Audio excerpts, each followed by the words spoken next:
This one from PFF, Pro Football Focus. One last offseason move for every AFC team. For the Browns, they add a veteran linebacker. Jordan Hicks earned a 74.6 PFF grade last season. Should fit in perfectly. Devin Bush failed the top 60 in any of the past 4 seasons. With that in mind, bringing in someone in training camp for competition for Bush wouldn't be a bad idea. Again, I don't think they're going to do that. I think they like the Watson kid that they drafted. I would never say never.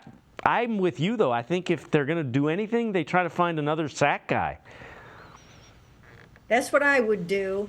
But I don't know. Again, I don't really see that happening at this point. I think they feel, especially now with the additions of Quentin Jefferson and Mike Hall on the interior and getting that interior rush, that they're not too worried about the sack numbers per se. And hopefully for them, Z was in a little bit of a sack slump for a while, and then Miles finished the season in a little bit of a sack slump. Again, the Browns downplay the sacks. But if those two guys can be consistent throughout the season, then they'll be right where they should be. And that interior help will also open things up for the outside guys. Would a veteran tight end be something you look at? I know we expect more 3-wides, more 4-wides. Do you think they still look for, football? Yeah, I hate to mention injury with anybody, but if David Njoku gets banged up, it's Jordan Akins and then an undrafted free agent. Is a veteran tight end something they look at? I think it is something that they probably could use.